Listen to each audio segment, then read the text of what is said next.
राजस्थान की धूल भरी हवाओं में एक ऐसा किला बसा है जिसकी दीवारों में सिर्फ पत्थर नहीं बल्कि सदियों का अंधेरा, श्राप और दबी हुई चीखें कैद है। उसका नाम है भानगढ़। दिन में ये किला एक साधारण ऐतिहासिक धरोहर लगता है, लेकिन जैसे ही सूरज पहाड़ियों के पीछे डूबने लगता है, किला अपने असली रूप में लौट आता है। यहाँ की हवा भारी हो जाती है, पेड़ों की शाखें किसी अदृश्य ऊर्जा से कांपने लगती है और ऐसा लगता है मानो पूरा किला किसी की प्रतीक्षा कर रहा हो, किसी ऐसे व्यक्ति की जो उसके रहस्य को अनजाने में छू बैठे।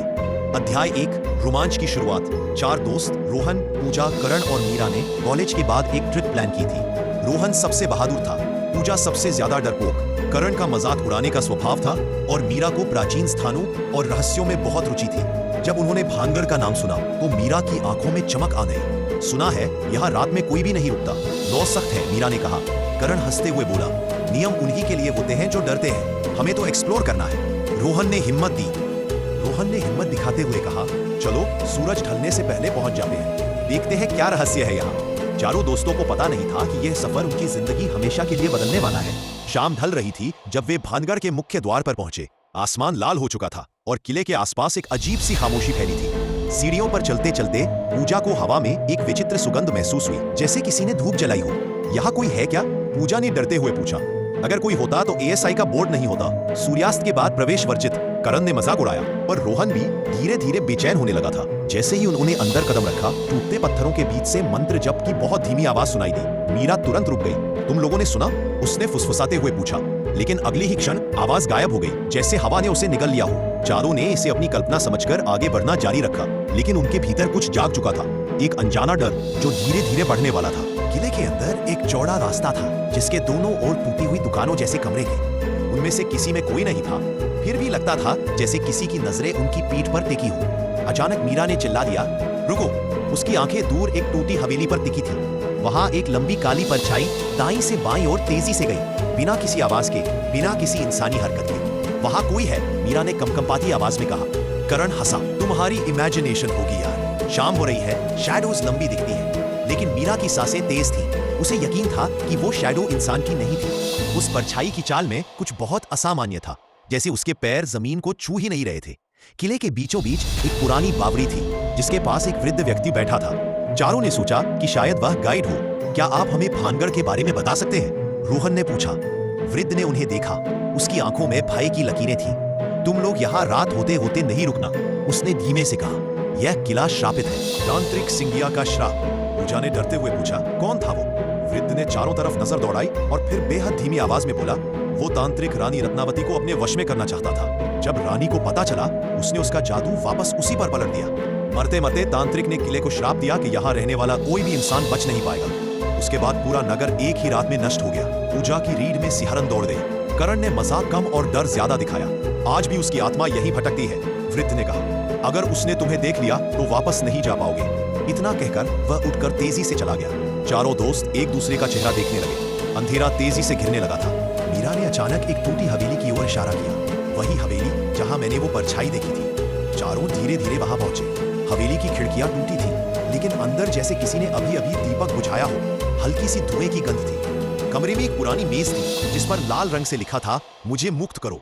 यह किसने लिखा? पूजा फुसफुसाई। अचानक पीछे से कांच टूटने की आवाज आई। चारों मुड़कर देखने लगे, लेकिन वहां कोई नहीं था। फिर एक और आवाज, खट खट ठटाखट। एक कोने में पड़ी चूड़ियों की जोड़ी अपने आप हिलने लगी। पूजा ने चीख मार दी, रोहन चलो यहाँ से। लेकिन तभी हवेली की दीवारों पर से धूल गिरने लगी, जैसे कोई भारी चीज उनसे टकरा रही हो।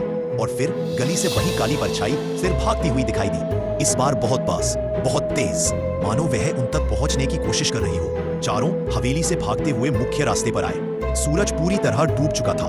जब वे किले के मुख्य दरवाजे पर पहुंचे तो वह बंद था। पूरी ताकत लगाने के बावजूद दरवाजा नहीं खुला। लगता था जैसे किसी अदृश्य हाथ ने उसे भीतर से थाम रखा हो। करण ने डरते हुए कहा, ये खुद बंद हुआ है, किसी ने धक्का नहीं लगाया। मीरा की आंखों में आंसू आ गए। वो परछाई हमें बाहर नहीं जाने दे रही। तभी हवा तेज हुई और किले के भीतर गूंजती हुई एक आवाज आई, एक भारी गहरी मानो धरती के नीचे से उठी हो। यहाँ आओ। अध्याय 7, दर्पण का श्राप। चारों डरते डरते किले के अंदर भागे। एक बड़ी हवेली में उन्हें मध्यम रोशनी दिखी, जैसे चांद सीधा किसी कमरे पर गिर रहा हो। कमरे के बीच में एक पुराना धूल से भरा दर्पण रखा था। मीरा ने कहा, यह रानी रत्नावती का दर्पण होगा। रोहन ने दर्पण में देखा। पहले कुछ नहीं दिखा, लेकिन जैसे ही मीरा पास आई, दर्पण में हलचल हुई और अचानक दर्पण में चारों दोस्त नहीं बल्कि एक लंबा काला खौफनाक चेहरा दिखाई दिया। तांत्रिक सिंघिया। उसकी आंखें जलते अंगारों जैसी थी, उसके काले होंठ हल्के से हिले। तुम यहाँ क्यों आए? पूजा चीख पड़ी। दर्पण में से जैसे धुआं सा बाहर निकलने लगा जो धीरे धीरे इंसानी आकार ले रहा था। दर्पण अपने आप चटकने लगा। कमरे की दीवारों पर लाल धुएं की लहरें फैलने लगी। चारों दोस्त दरवाजे की तरफ भागे, लेकिन दरवाजा अपने आप बंद हो गया। अब उन्हें यकीन हो चुका था वे श्राप का हिस्सा बन चुके थे। अध्याय 8।